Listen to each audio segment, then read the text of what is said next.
So Top Rank is for sale. That's what Bob Arum said. Now, I must confirm, I made a video on this and people were kind of like, don't know the in and out much. So basically, Top Rank is a huge company. But Bob Arum don't just want to sell everything and sell all his rights and stuff. He want to be a partner. He's getting old. Back in the day, of course, they used to promote on newspapers. That's probably the best way, and on TV.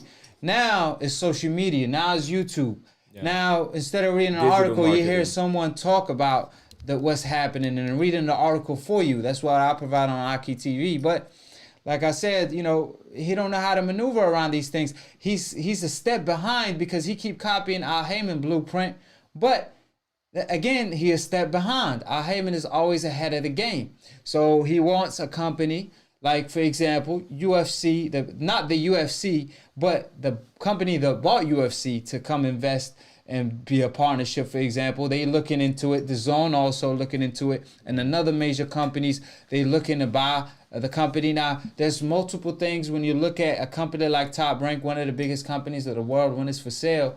You're looking at what it's worth today as far as everything that Top Rank owns. And that's 10,000 fights, classic fights included, from Ali fights after he beat Foreman, when Bob Arum signed Ali, the highest Ali. Of course, that worth a lot.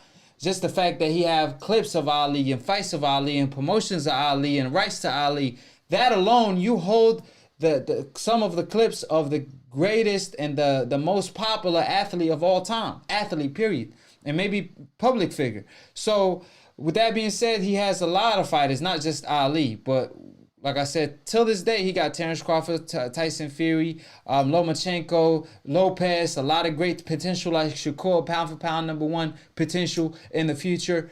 And you could also look at the gems and property they own. Now, in my opinion, it's the history of Top Rank that's going to grant him the most money. Now, with that being said, what you think about, first of all, just the fact that he want to be a partnership because he's getting too old, and he is 88 years old. You can't do this forever, but he's still willing to do it as long as he's the face of it and getting a 50-50 in split. Yeah, I think he's put in his dues. Like you said, this is somebody who's been promoting fighters all the way back since Ali.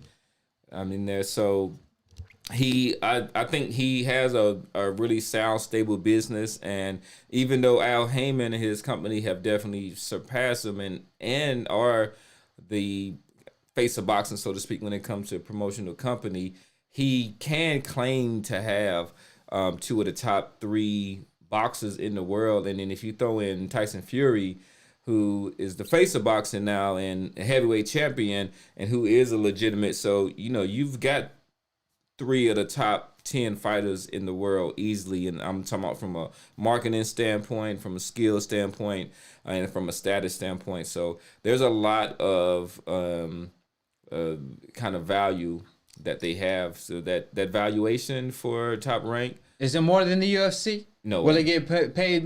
You don't think so? For UFC was sold for like 4 point something billion. Yeah. So the only problem with that, now, I don't know how much it's worth, but as far as its value today with the competition that's going on, UFC's monopoly compared to Top Rank. Yeah. Top Rank is a lot of competition.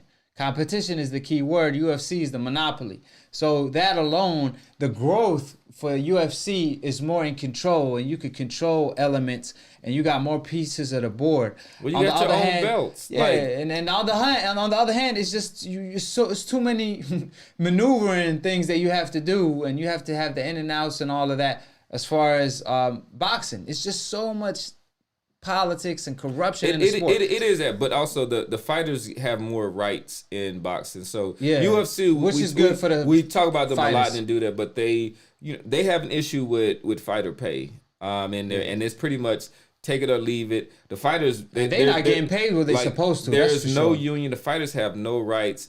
There was this one fighter in UFC who she found out that she was fired or cut while she was on the promotional tour with them because she was former military. So while she's working and doing stuff and like not even getting paid for it, they just asked her like, "Hey, come make this appearance."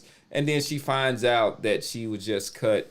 And then for those, so they can just do that to you. You're not protected. But Top Rank would love to be UFC or boxing. So Bob Arum is notorious for just having his fighters fight his fighters. That's why Terrence Crawford's last couple of opponents have been like, who's that? But he was forced to work with Al Heyman. I remember the time Dante even interviewed Bob Arum, asked him, "Would you ever work with Al Heyman?" He said, "Al Heyman? Hell no.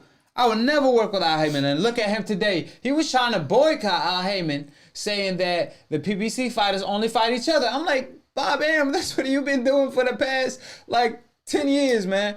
But what I'm saying is, I do agree with you as far as the UFC pay. I feel like they should be getting paid more. But one thing for sure that's good for Top Rank, that's going good for Bob Arum, which is the history of Top Rank.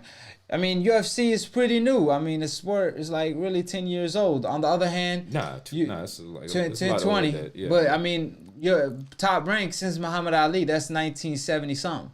So it's so much more history to it. They have so much more clips that if they make revenue day in day out just from if the TV want to show a fight or anything related to Ali or licensing, they could make material. And I didn't think about that revenue aspect in there because we were talking about it earlier, and I was just like, what does that have to do with the evaluation now? But a lot of times what they do is all of their previous fights, even kind of merchandise, so they can license it out for anybody who's seeking to use that for commercials, videos, etc. Yes, sir. And we kind of short on time. I'm gonna pick up some calls.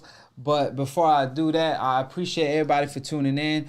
Click on the like button, support, and subscribe below if you're trying to get smart about a minute. If you're trying to get dumb about a second, don't listen to these decaf, a.k.a. Dumbass Casual Fans /O Media. Shout out to DBN for starting the new media wave. Attend Split Decision every Sunday live if you want to graduate and be a hardcore. Like I said, all y'all casual fans that been requesting a show, we got it for y'all. So it's a boxing debate /talk show. To attend AkHi University, all you have to do is click on the notification bell to get notified every time we post or go live on Split Decision. With that being said, Professor Nim,